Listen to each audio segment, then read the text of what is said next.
Hello everyone, welcome back to My Hero Academia Podfic. Today will be the continuation of Yuuei Survival Guide. This is part 12, chapter 12. Izuku wakes up gradually. He drags an arm over his eyes. There's no sunlight assaulting him from above, but they still ache for some reason, as does his brain. His mind is hazy, lagging behind. He feels warm and comfortable, and he's not on the street. The street is not this warm, comfortable, and pleasantly dark. Izuku jerks into a sitting position, sucking in a breath as he does so. Where is he? His eyes dart around the room, taking in everything too fast to really take anything in. He sees, but it's almost unseeing in a way. Hey, calm down, Zuku. Oboro, good. Oboro was here, that's good. The teen's attention snaps to the side of the room where the ghost sits. You were pretty out of it when you fell asleep last night. You were out before your head even hit the pillow. You're okay? You're in Shota and Aizawa and Yamada's apartment, remember? Yeah, he does remember that. He remembers being startled awake behind the dumpster, only to come face to face with his homeroom teacher. He remembers the concern on his teacher's face, and he remembers walking to the teacher's apartment with him. He remembers Aizawa-sensei's husband, present Mike. Aizawa-sensei and present Mike are married. He remembers showering and eating delicious onigiri. And the talk. God, they'd talked, hadn't they? He told them about his mom, and then he'd fallen asleep, right? What time is it? Izuku manages to croak out, throwing the blankets off himself only to freeze when something beside him makes an unhappy noise. He turns slowly, gaze locking with a cat. Definitely not the cat from last night. He faintly remembers present Mike talking about 2 additional cats, so this must be one of them. Just after noon, Oboro answers. There's a desk in the room. It's not overly big, but it's a good size for Oboro to perch on. Reclined back against the wall. The heel of his foot is hooked over the backrest of the chair and is pushed under one desk, one ankle crossed over the other. His gaze is fond, nose wrinkled with a grin. And that's Nemo. I'm honestly surprised she's even here with you. She never comes in here, because she doesn't like me any more than she likes Zashi. You must have the cat-whispering gift like Shota does. Izuku's brain stalls for a second. The cat is curled up like a loaf of bread, paws tucked under her, but he can almost see the glare on her little face. Her eyes are boring into Oboro like he's a disgrace not to be trusted, but her attention drags towards him after a second. That annoyed look doesn't change. Does she like him or not? He's not sure. It's afternoon. Izuku's brain kickstarts on that, and he jolts up from the bed. The cat makes another annoyed noise, but doesn't scramble away at his quick movements. I'm late for school. Why didn't my teachers wake me? Why didn't you wake me? Why would I do that? Oboro cocks his head. You needed the sleep. Besides, I'm sure nothing short of an earthquake would have stirred you. You crashed hard, Izu. Sho and Zashi keep peeking in to check on you, and you barely even moved. Izuku feels his cheeks heat up at the knowledge. His teachers were checking in on him. Really? Uh-huh. The ghost gives a nod. How else do you think that Nemo got in here? Snuck in when Sho cracked it open to see if you were up. I doubt she meant to get closed in, but if she was unhappy, she'd be screaming to get out, and no doubt he'd come and rescue her because he's so weak for that little brat. Izuku looks back at the bed as his heart rate from the surprise awakening finally starts to slow down. The cat had moved over and was happily sprawled in the spot that Izuku vacated. She's a very pretty cat, orange and white. She looks like she has soft fur, but he's not going to pet her right now because he doesn't want to disturb her. She seems to be content in her spot, probably reveling in the warmth of his body heat that he left behind. Izuku decides to leave his school bag on the floor, wrapping his arms around himself as he pushes the door open. The cat doesn't move, appears to be asleep again. He steps out, leaving it ajar in case she wants to leave at some point. He pads his way into the kitchen, keeping quiet yet also announcing himself. Oboro is at his side, silent but there. He likes having the ghost hanging around. He doesn't feel as nervous as he would if Oboro weren't there at all. Izuku freezes in the doorway of the kitchen, taking in the scene before him as he's trying not to be noticed. Present Mike has stood at the fridge, reaching around inside of it, and perched above him is a cat that's laying down along the entire edge of the fridge. The cat's tail swishes faintly, yellow eyes boring down on the blonde hero. The cat has gray fur and looks aged. Due to that and the process of elimination, since he'd already met the other 2 cats, this one must be fish. Izuku watches as present Mike pulls away from the fridge, shutting it easily before reaching up and offering something. Is that cheese? To the cat. Without hesitation, the cat takes the offering, sinking its teeth into it as he scans the hero almost affectionately. You're a sucker for that cat. Aizawa-sensei huffs from where he's sitting at the table. He hadn't even looked up from where he was working. He sat in the chair Izuku had been last night, so his back is to him. He's 15. He deserves some cheese in his live show. Present Mike scoffs without looking in their direction. And like you're any better with Nemo, cats don't need fresh fish and gravy as treats. She's a bit of a spoiled brat. Fish likes cheese, but he doesn't refuse dry cat treats like Nemo does. Nemo is perfect. How can you say no to her little face? Nemo is not perfect. She scratches Namuri every time she sees her. I don't think I've ever seen a cat that hates literally everyone, besides you for whatever reason. I mean, I've known her since she was a baby, too, and she barely tolerates me. She's my spirit animal. Sensei's voice comes out monotone, but there's definitely humor to it. And I'd scratch Namuri, too, if it was socially acceptable to do so. It's her fault for trying to pet her when she knows that Nemo doesn't like her. Izuku's not sure how to interrupt the conversation. He rolls on the balls of his heels anxiously, which seems to prompt Oboro on. The ghost saunters over to present Mike and steps through him. Yow! The man gasps as he takes a few steps away from the counter. I swear, these cold spots are following... Oh, Midoriya! Aizawa-sensei turns in his seat to look behind him, but present Mike speaks again before the homeroom teacher has a chance. Good morning, listener. Present Mike greets happily, grinning widely. He's not wearing his hero costume again, just regular civilian clothes like he had been the night before, but he looks a bit more put together. Half his hair is tucked up in a neat bun, the other half still down. He's wearing a pair of his regular glasses. He doesn't really look anything like present Mike right now. Aizawa-sensei snorts from the table, turning back towards the paperwork. It's afternoon, Zashi. Good afternoon, Midoriya. The dark-haired man's got papers stacked around him, and Izuku can just make out that they're assignments they'd recently gotten. That was after he'd started losing his sleep due to overworking and stress, so he's afraid to see what grades he's going to get. His homeroom teacher is also not wearing his hero costume. He's got a long-sleeved black shirt on and a pair of matching black pants. Unlike present Mike, Aizawa-sensei almost looks exactly like he does in his hero costume. He's just missing the capture weapon, and it's different seeing his teacher with his hair up in a messy bun. You're such a stickler, the blond man huffs affectionately before looking back at the teenager. Good afternoon, Midoriya. I hope you slept well. You look like you needed some shut-eye. Izuku sees Aizawa-sensei shaking his head in a light huff before he hears the man's voice. How are you feeling, Midoriya? Better, Izuku returns softly, bowing his head thankfully at present Mike, who's still looking in his direction. Thank you for your hospitality, senseis. Don't worry about it, kiddo. Present Mike waves him off, smiling kindly. We're just glad you're safe, you dig? He bows his head in a nod and giving a slight smile in return. He's still unsure what he's supposed to be doing. He'd always been awkward in other people's homes, besides Kachan's, since he'd been going there since he was a baby. The Bakugo home had always been like a second home to him, or it had until things with he and Kachan started getting messy. Make yourself at home, Midoriya. Help yourself to anything in the fridge. Present Mike calls from the counter, stirring a pot that smells deliciously like broth. I'm just finishing up some lunch. You'd like any sides with your soba, listener? We usually have some spring onions, wasabi, and ginger. That sounds good. He nods. He really doesn't mind. He's in no way a picky eater. He'll eat anything. Besides, it's not like he'll say no when they're being so kind and feeding him. He'll take whatever's given and eat it with a smile because that's the polite thing to do, or that's what his mom had said to do when Aunt Mitsuki made things that Izuku didn't particularly like. Neither teacher is looking at him, so he slips further into the room, intent to get a glass of water. He faintly remembers where the glasses and mugs are, cautiously pulling the cupboard open. He has to stretch to reach them since his teachers are tall and he's pretty short. He manages to grab a glass, pulling his hand back. He jumps, struggling to keep his hold on the glass as he squeaks out. Something had just grabbed him. Something had grabbed his butt. He's frozen in place, but slowly his head turns and he angles downward. It's one of the cats, the one from last night. Blanket. Distantly, Izuku hears laughter. Oboro's laughter. He's laughing hard, but all Izuku can do is stare down at the cat that's staring up at him with unblinking eyes. The cat is still stretched along him, one paw on his thigh, the other on his butt like he's thinking about climbing him like a tree. Oh, oops, sorry, Midoriya, I should have warned you about him. Present Mike lets out a nervous laugh, leaning forward to shoo the cat away. He sorta gropes, Oboro corrects with a wheeze of laughter. He's back on that little corner of the countertop, but he's sitting with his legs crossed this time. Satan gropes people. He likes to touch the butt. He's definitely a pervert.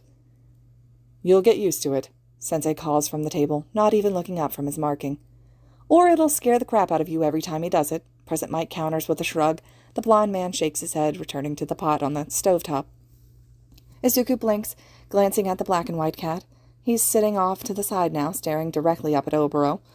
The ghost has leaned forward, making clicking noises that pss sounds around him. He drags his attention away from them, instead joining Present Mike at his side so he can get some water from the tap. He drinks half of it before refilling it and slowly moving to sit at the table with his sensei. The teacher's gaze lifts up for just a second before dropping back to his markings. He doesn't know how to start a conversation, so he runs the pad of his finger along the glass instead, pausing occasionally to take small sips. It's not an awkward silence. Well, it is, but just to him, he's sure. If you've got something to ask, Problem Child, you can ask it. He hadn't looked up from his work, but Izuku realizes with a start that he'd been staring at his teacher. After another second, the man finally glances up again. Yes? I'm supposed to be in school. Izuku bites his lip, ducking his eyes from his homeroom teacher. I'm sure your teacher won't mind you missing a day. Aizawa-sensei snorts, his head cocking because he is Izuku's primary teacher. Everything that goes on with Class 1A has run through Aizawa-sensei first. You needed sleep, Problem Child. I made an executive decision that your well-being was more important than you getting up for school this morning. One day is fine. No one can fault you for taking a day to relax and recover. I'll help you catch up personally, though you're not missing much. But you guys are supposed to be in school, too. They're the teachers. Just because Izuku isn't there, that doesn't mean the rest of his class isn't. Something important came up. You're my first priority right now. You and your well-being, Sensei shrugs. I doubt anyone will miss us for one day anyways. Besides, substitutes are a thing, Midoriya. Midnight is covering your homeroom, and as much as it physically pains me to say, I trust her. And I have Snipe sitting in for your English class. He's awful at English, so it's essentially a study block for the rest of the class. Present Mike chimes in from the counter.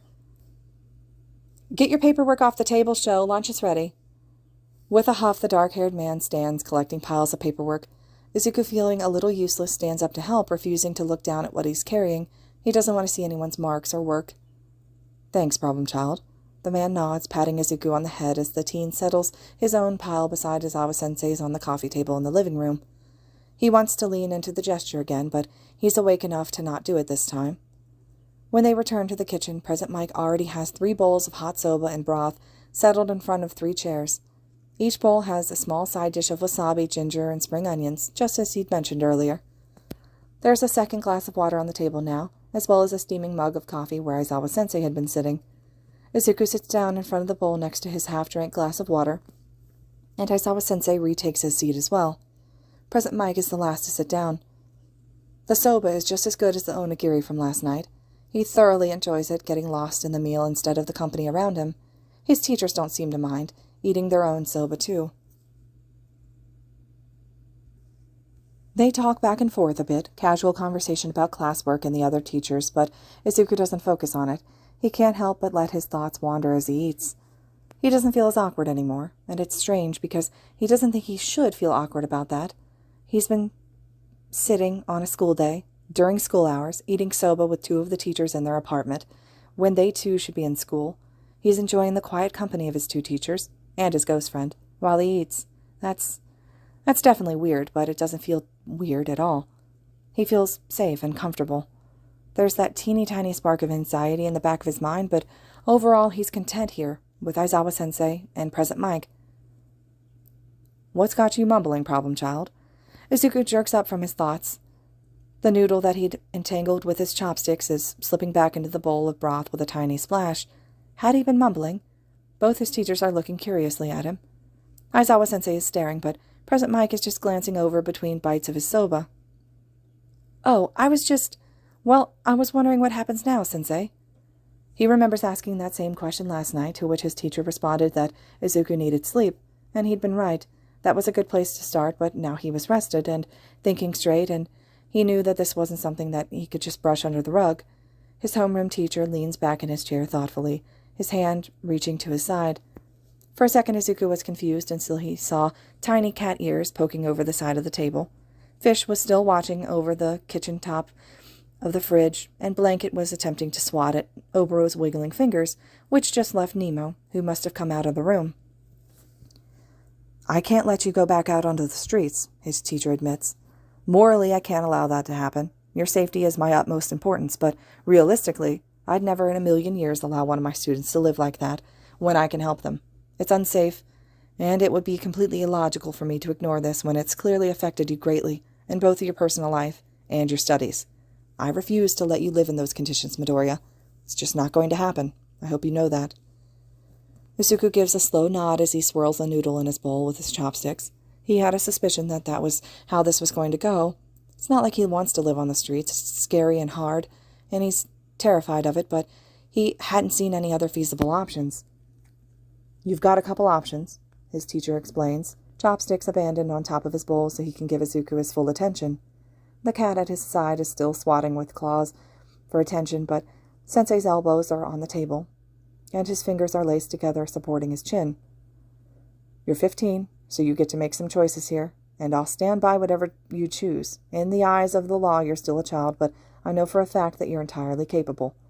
I know you are a child, but you're old enough to make some decisions regarding your own life, and I'll make sure you get a say in your situation. Understood? Out of the corner of his eye, Izuku sees Present Mike nodding along in agreement. He's not eating any more either, but he's still clutching at his chopsticks, following the conversation without really adding anything. Yes, Sensei, Izuku gives a nod. I understand. Good, Sensei nods. Since you no longer have a place to live or a guardian as far as we can see, we'll need to get in touch with the police and social services. You're a minor, so unfortunately we can't not do that. We can't just keep you. It basically is kidnapping, even if you have nowhere else to stay. The police and social services will look into your mother's absence before tracking down any family members who can take custody of you. My parents were both only children, and all my grandparents have passed away, Izuku informs, not looking up. I don't think there's anyone else I could... That's okay, Present Mike hums softly.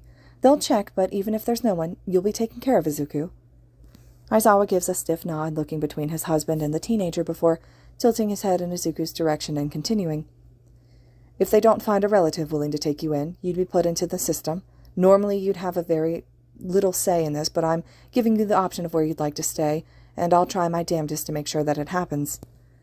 As a hero in training, you're a special case. It's hard to find foster families willing to work with the school because it takes up a great deal of your time between the school work and training. Foster parents find it harder bonding with Heroes class students, and they have a difficult time understanding the time, effort, and willpower that students are put under in order to achieve their dreams, so placements don't usually work out. Plus, there's the fact that Yuuei students have been targets of villain attacks quite recently. People are hesitant to let heroes in training into their homes, now more than ever. Keep that in mind, Midoriya. There is the option of group homes, too, but I'm not sure that's the best for you. I don't want to see you swept away as just another statistic. It's an option, though, so I won't take it off the table completely. Aizawa-sensei shakes his head before ducking it slightly, so his chin digs into his laced fingers. There's also the option of becoming a ward at UA. It wouldn't be the first time the school has taken guardianship of a student. All your needs will be met, and there won't be any hassle with foster homes and such. His teacher is quiet for a second, gaze flicking from Izuku to Present Mike. They share a moment of eye contact before Present Mike's hands start moving. He places his chopsticks down finally, hands moving quickly before him. Aizawa-sensei's eyes track the movements. Izuku tries to keep up too, but he doesn't know what he assumes is sign language. He glances over at Oboro, who's also following the hand gestures with a light frown. His eyes are bright with recognition, understanding what's being said. He catches Izuku's eyes after a second and shakes his head with a light smile. I'm not going to translate for you, Izu. Sorry. A frown tugs at his lips, but he understands. The last option, Aizawa-sensei continues with a light huff, would be me taking you in as a foster child. Hizashi and I both have emergency fostering licenses, and most of the teachers at the school do as well, so that wouldn't be a problem. We'd still need to do it through all the legal channels, speaking with the police and child protective services, but with any luck I'd be able to have you back by tonight. I'm not sure that's something that you'd be comfortable with, and remember, problem child, this choice is entirely yours. It just seems logical to offer. Izuku swallows, clearing his throat. His eyes feel watery, but he urges himself not to cry. You'd really let me stay here, Sensei? His teacher shifts a little, frown deepening before relaxing into something softer. To be honest, Izuku, I'd prefer to have you here. The foster system it's shit. I don't trust it. I want you to be safe, and the only place I know you'll be safe considering the circumstances is here. It's the most logical solution. Present Mike and I both know hero work. We'll know how difficult this is, and we'll know what you'll be going through the whole time." It does make a lot of sense. He knows these two men, they're his teachers, he trusts them.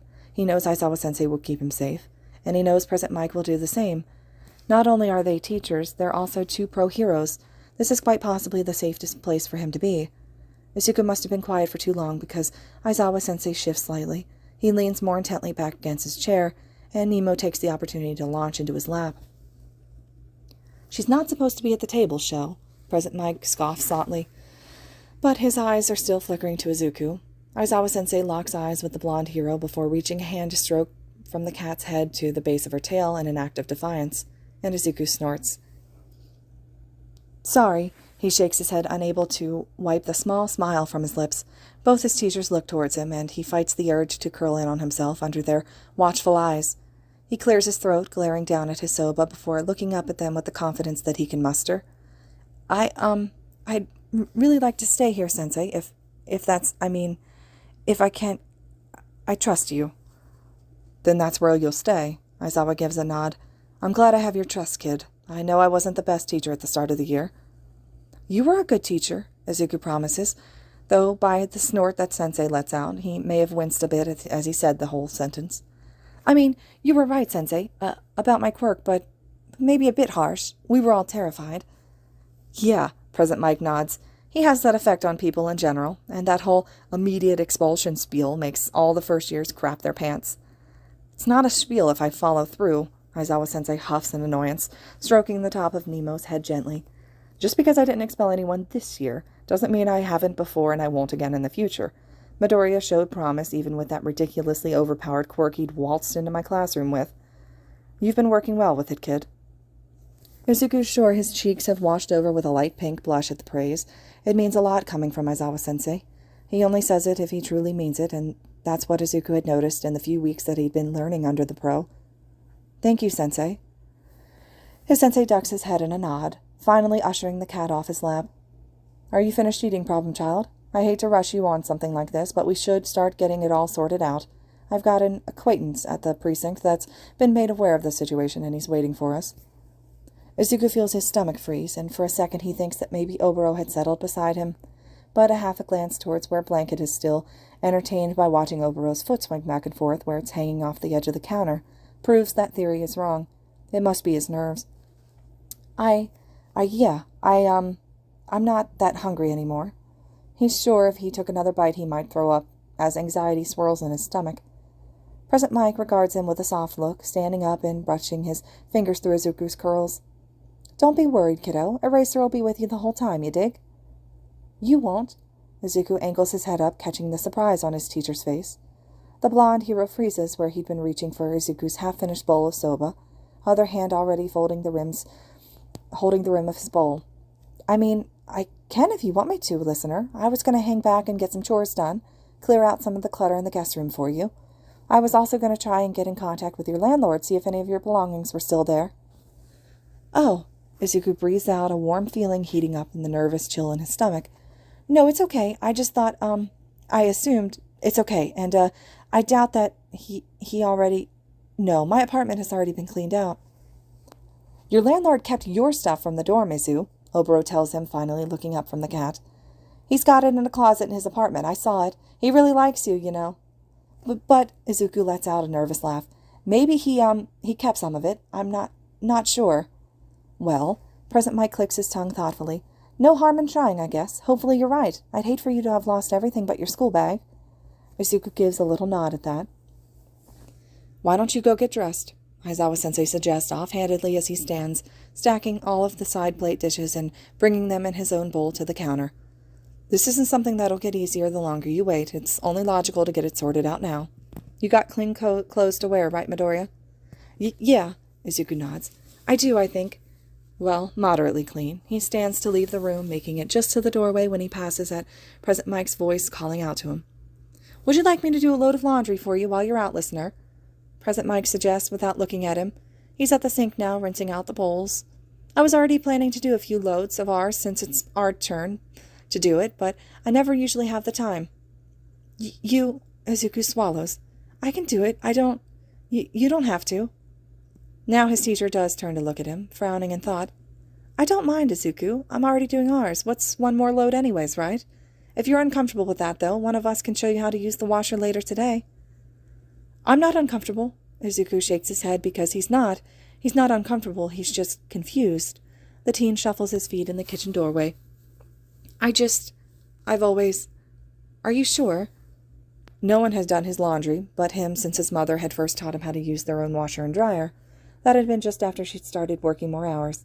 He'd only been 6 or 7. It had just been something that he'd always had to do, so the thought of someone else offering to help threw him for a loop. Completely, the hero chirps, turning back to the sink. Wouldn't have offered if I wasn't. Just leave whatever you want washed on the bed or toss it in the basket in the bathroom. Okay, he whispers, unsure if he's actually heard, as he spins on his heels and flees to the guest room where his backpack is. He hadn't managed to fit a lot of clothes in his backpack, and he's worn everything already. If he was still on the streets, it would have been about time to actually wash his clothes at this point. He gets dressed in the cleanest clothes he has, biting his lips as he dumps his backpack on the bed. He sorts out the clothes into a pile and shoves everything else back into the backpack before tucking it under the bed. He makes sure both sets of his uniform are all in the pile because they're in desperate need of a wash. He's a bit afraid of the wrinkles in the fabric, and if they're going to be permanent at this point. He really doesn't mind washing them, Obero's voice tells him from his side. He hears the ghost beside him, and it's before that he hears his presence. You really got to stop second-guessing yourself. They're not the kind of people to offer something if they don't have intentions of following through. He wants to help you out. I feel bad, Izuku admits softly. I'm not used to people wanting to help. I know, the ghost breathes out, and Izuku hears the sadness in it. But they really do want to help you, and they will, as long as you're willing to let them. They will help you. Izuku shakes his head, pushing down the nagging disbelief before finally looking over at the ghost. Are you coming with us to the station? Oh, thank God, the ghost lets out a breathy laugh. I thought I was going to have to stay here and watch Zashi do his laundry dance. I'm honestly so surprised that he doesn't get noise complaints by how loud he's got American music playing whenever he does literally any chores. Like you wouldn't have followed us anyways, Izuku accuses with a snort of laughter, pretending he hadn't heard the ghost complaining about his teacher. If I didn't want you around, I'd tell you. Besides, at this point, you're already in this as much as I am. Guess you're stuck with me just as much as I'm stuck with you now, huh? Yeah, Obero grins, a fond look on his face. Guess so, Izu. If you are coming, I just... No, I won't be able to talk to you much. I mean, I think Sensei's already getting pretty suspicious of me, and I just did get caught yelling at no one. He probably thinks I'm insane or something. I can't add more fuel to that fire. Seen but not heard, Obero pouts but nods his head. Got it. Emotional support, then. Sure, Izuku can't help but laugh. You're my emotional support ghost, then.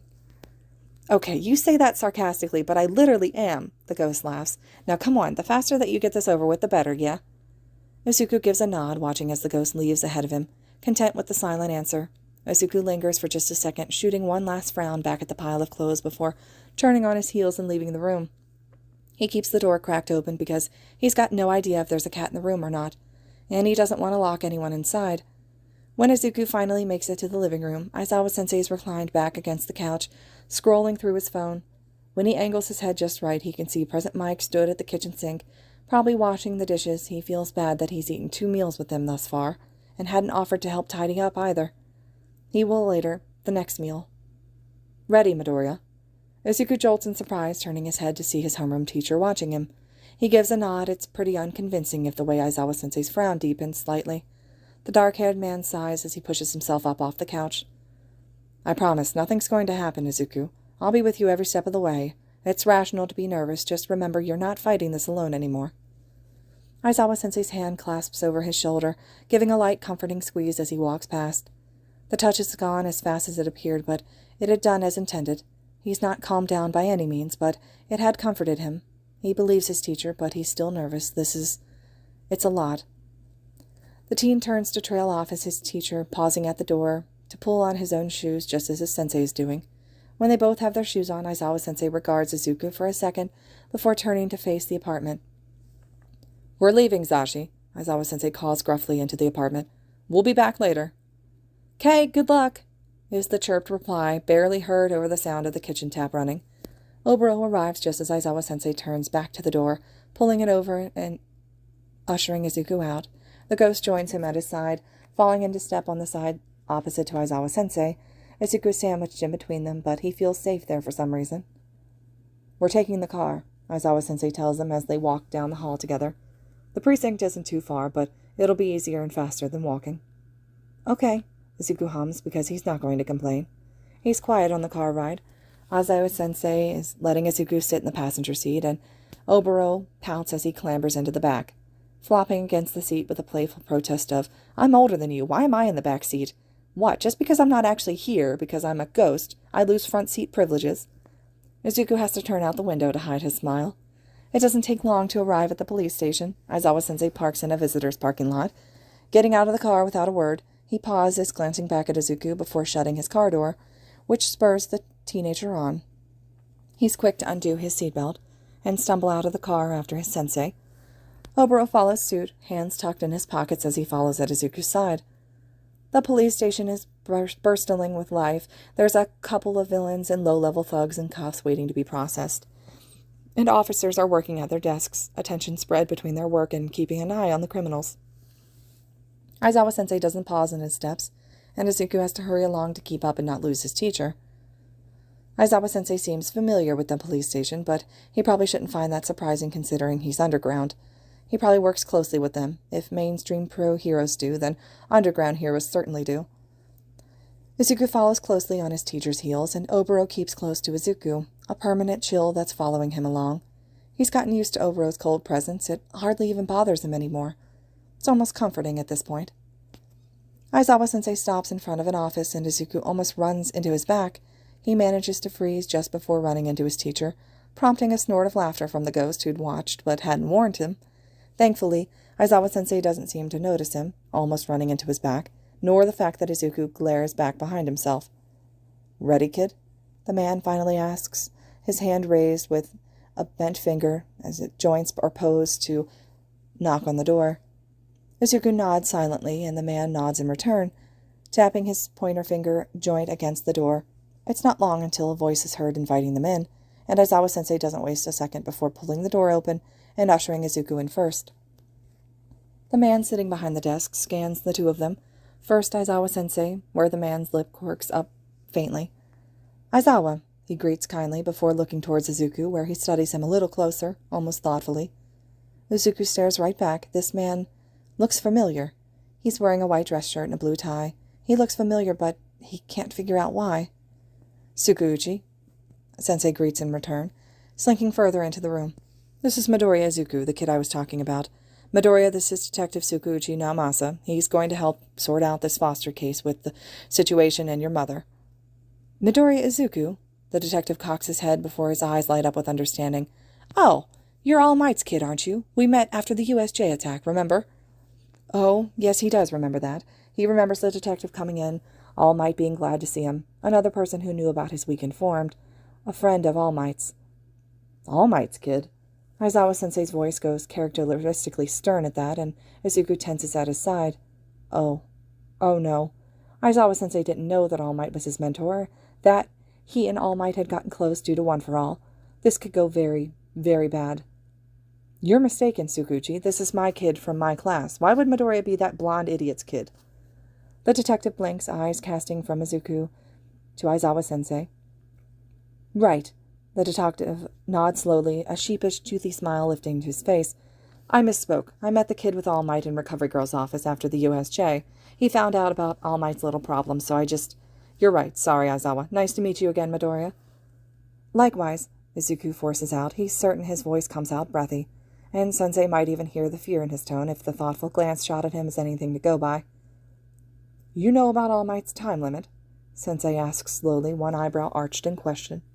"I thought that was confidential." Yeah, Izuku nods. I found out before school started, after a villain attack that he saved me from." Aizawa-sensei's face pinches in masked worry at that, and even the detective looks confused and vaguely concerned. No one knew about the villain attack but himself, All Might and Oboro. Izuku is sure Oboro doesn't really count.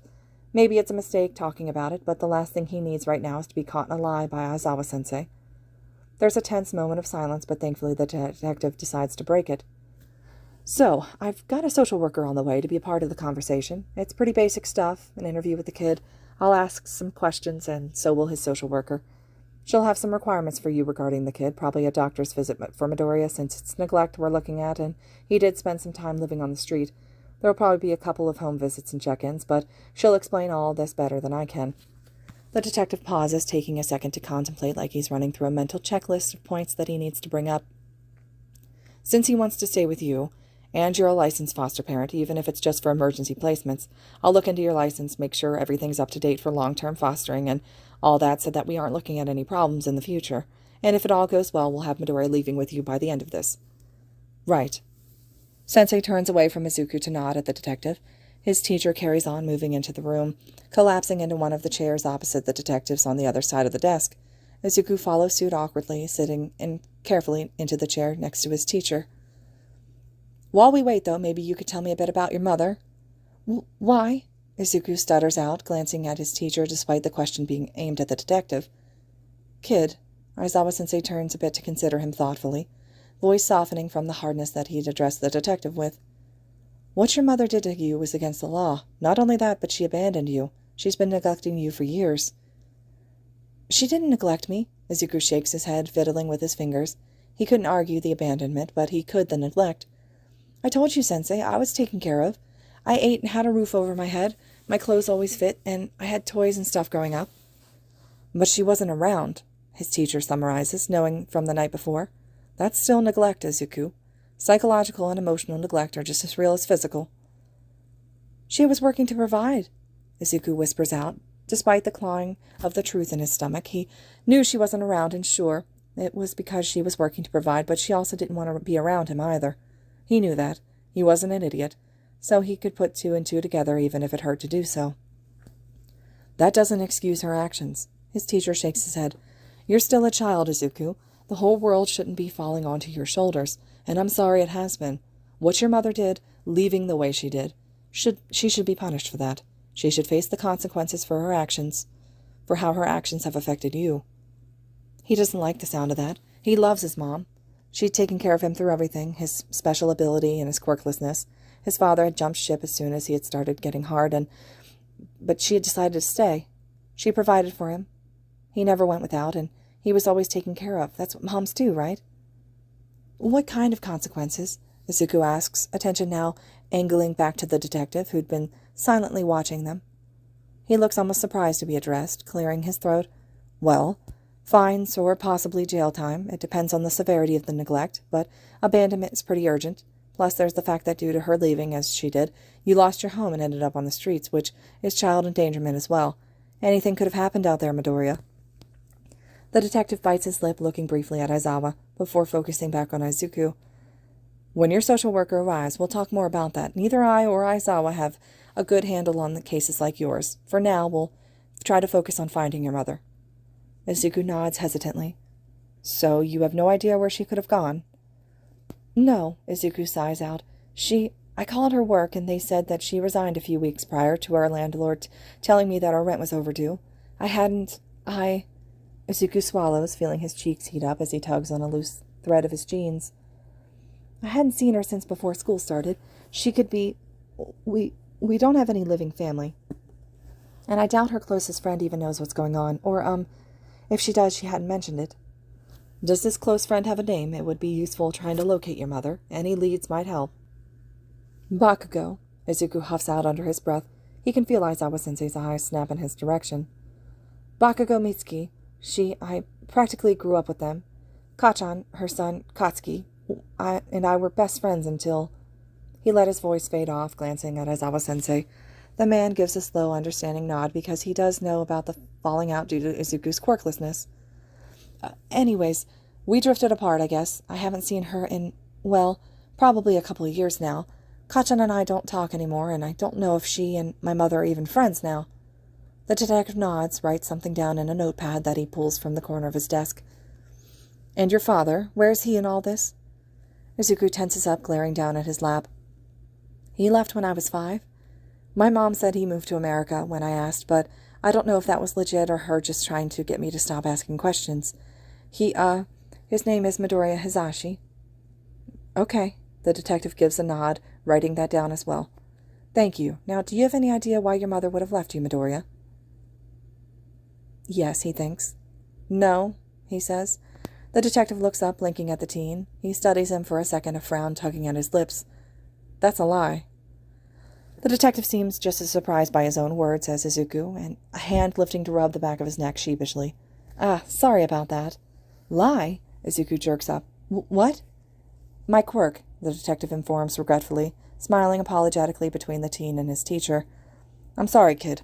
I forgot to tell you about it. My quirk is called Lie Detector. I didn't mean to use my quirk, especially not without warning you beforehand, but sometimes it just happens, usually when someone says something completely untrue.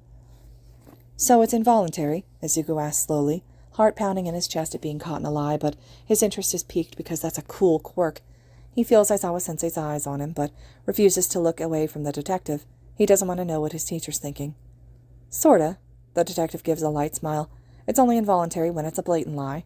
I have the ability to turn it off and on, but sometimes quirks just have a mind of their own. It's prompted by me asking a question while the quirk is active, and it only works through vocal answers from the person, and the question is aimed at. It doesn't work with shakes of the head or nods, strictly vocal. So it's a voice type, but instead of your voice, it's other people's voices. But there must be some kind of cue in your voice that activates the quirk for those around who are the target, so it's technically a voice quirk all around. You're a nerd, Oboro huffs from somewhere behind him, but Izuku's too focused on the detective. Yeah, the detective rubs awkwardly at the back of his neck again. I suppose you could look at it that way. It works mostly the same as a polygraph. It takes more effort to lie, so like a polygraph where it reads your blood pressure, pulse, respiration, and skin conductivity, my quirk hears frequency change in an individual's voice when they lie. That's so cool, Izuku breathes out, itching to write it all down in his notebook. The boy opens his mouth to ask another question, but promptly shuts it when there's another steady knock on the office door. Like before, the detective invites the person in, standing to greet the woman who steps in.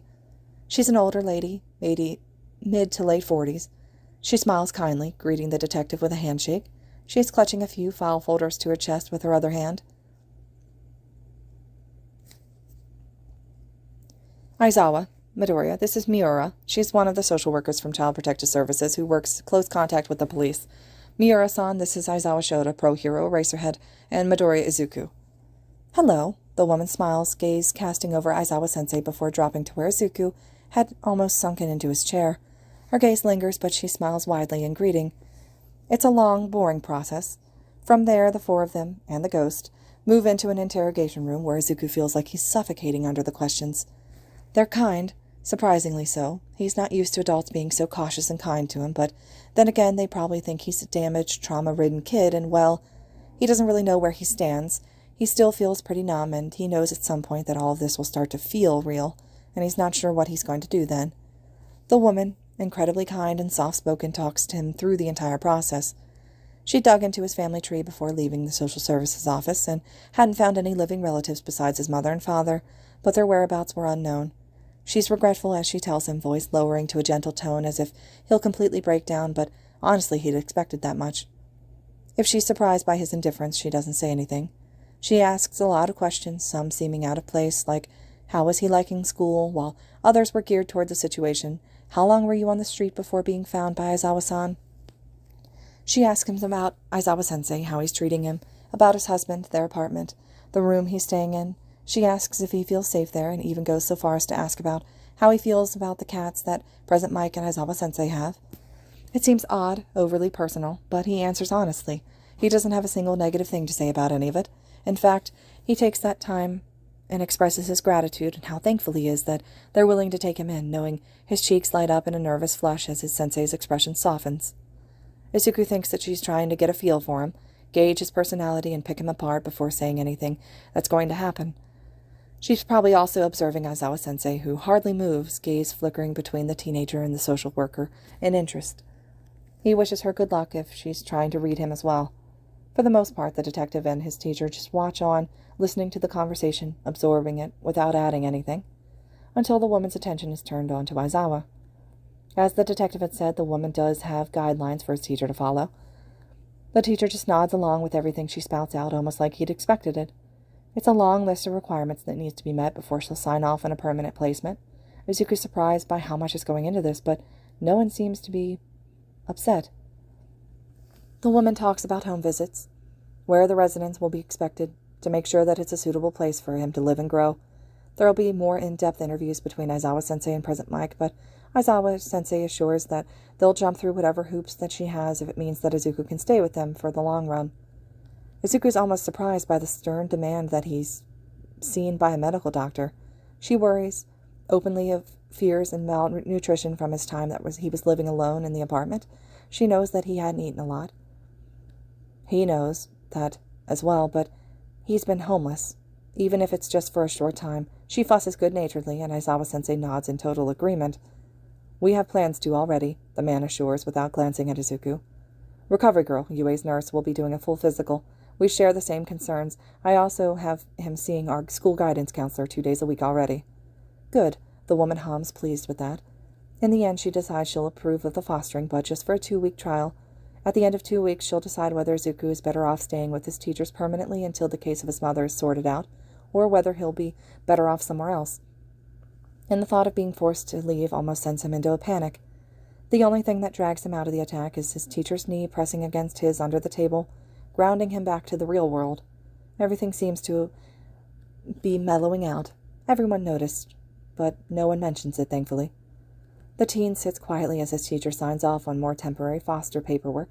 Everything seems to have checked out, and as of that signature, for the next 2 weeks, Aizawa-sensei will be his guardian. The adults talk around him, but he's already emotionally drained. This was a lot of questions, a lot of prying. He wants to go home. No, wait, he means back to Aizawa-sensei and Present Mike's apartment. Oboro stands against the wall, across from where he's sitting. He stood perfectly between the detective and the social worker, mouth pressed in a concerned line. You okay? The ghost asks slowly, maybe seeing something in Izuku the others don't. The ghost has seen a lot from him. They're close in a personal way. He wouldn't be surprised if the ghost was picking up on something that no one else did. Izuku gives a nod, ducking his head down so his curls block his eyes. Before Izuku knows, Aizawa-sensei is ushering him up, leading him through the precinct after quick valedictions, and he's led out by a grounding hand between his shoulders, just like when his teacher had directed him to his apartment last night. It's a comforting touch, and Izuku loves it. They get into the car silently, where his teacher finally releases a sigh. That was tiring, the man huffs, head thumping back against the headrest. Izuku just nods, curling into himself. Oboro is uncharacteristically quiet in the back seat, just looking between Izuku and his teacher. He can see the ghost in the rearview mirror. They sit in silence for a moment before Aizawa-sensei starts the car, pulling onto the road. There's traffic. Izuku watches out his window as nothing moves. It must be the after-work rush of everyone trying to get home. The teen stills at the thought before slowly pulling his phone out of his pocket. He winces as he turns it on, drawing in a stuttered breath as he glances down at the time. Kid, Aizawa-sensei prompts slowly. What? I'm late. Izuku shakes his head, feeling awful. Late? Aizawa-sensei blinks, angling his face to the kid. For what? He bites his lip, looking away from his teacher's prying eyes. They're not moving, so it's like his sensei is going to be focused on the traffic. After I realized my mom that I wasn't going to be able to feed myself for much longer, I started looking for a way to make money, but because I couldn't, I couldn't just steal anything. It goes against my morals, so I sort of got a job. A job? His teacher's voice takes an uncertain edge. He doesn't say anything for a second, lost in thought, before a deep frown tugs at his lips. Izuku. His name comes out like a warning, displeased, and the slow, cautious drawl as he continues tells Izuku that his teacher already has a pretty good idea where this is going, and he doesn't like it. Where did you find the time to work between school, quirk training, counseling, and sleeping? After school. Izuku bites his lip. I really needed the money, Sensei. I tried everywhere in my neighborhood to find someone who'd hired me, but no one would, and I was desperate. How much were you working, Midoriya? 3 hours. His teacher's expression relaxes a little, and Izuku winces as he continues. Every day. There's a heavy silence on the car. Izuku thinks about fleeing just for a second before his teacher forces out a breath. You worked 23 hours a week on top of 40 hours of school, and at least 5 additional hours of counseling and quirk training at least? Izuku nods meekly, ducking his head. Christ, kid. Aizawa-sensei huffs, fingers drumming on the steering wheel, as he looked away from the teen, easing up behind the car and ahead of them. No wonder you were dead on your feet. I'm sorry I didn't notice sooner. It's not your fault. Izuku shakes his head. It wasn't that bad. It wasn't an official job, more of an under-the-table kind of thing. The teen freezes abruptly, mouth drying out as he catches his teacher's thoughtful gaze. He just told his pro-hero teacher that he was working an illegal, under-the-table job. What if they got in trouble for helping him out? The thought makes him feel like he's suffocating. Please don't be mad, Sensei.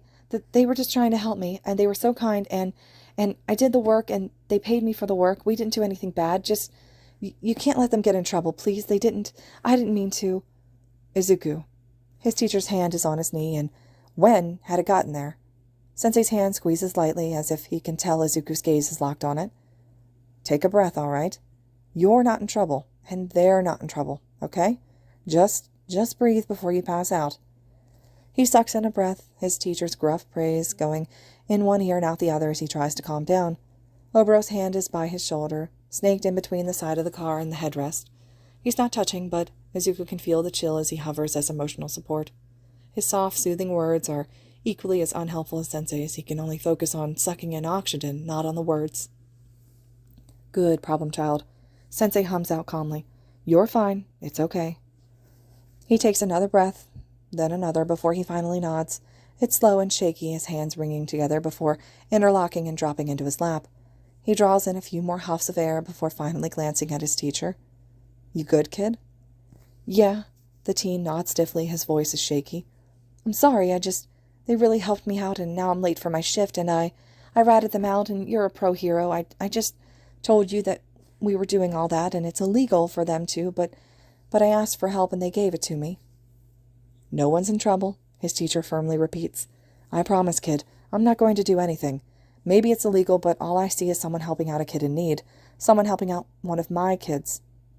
And I'm not going to fault them for doing something I failed to do. Izuku's lip wobbles, but he brushes the tears away before they fall. He feels overwhelmed. First the police station and the fostering stuff, and now this. He's just so tired.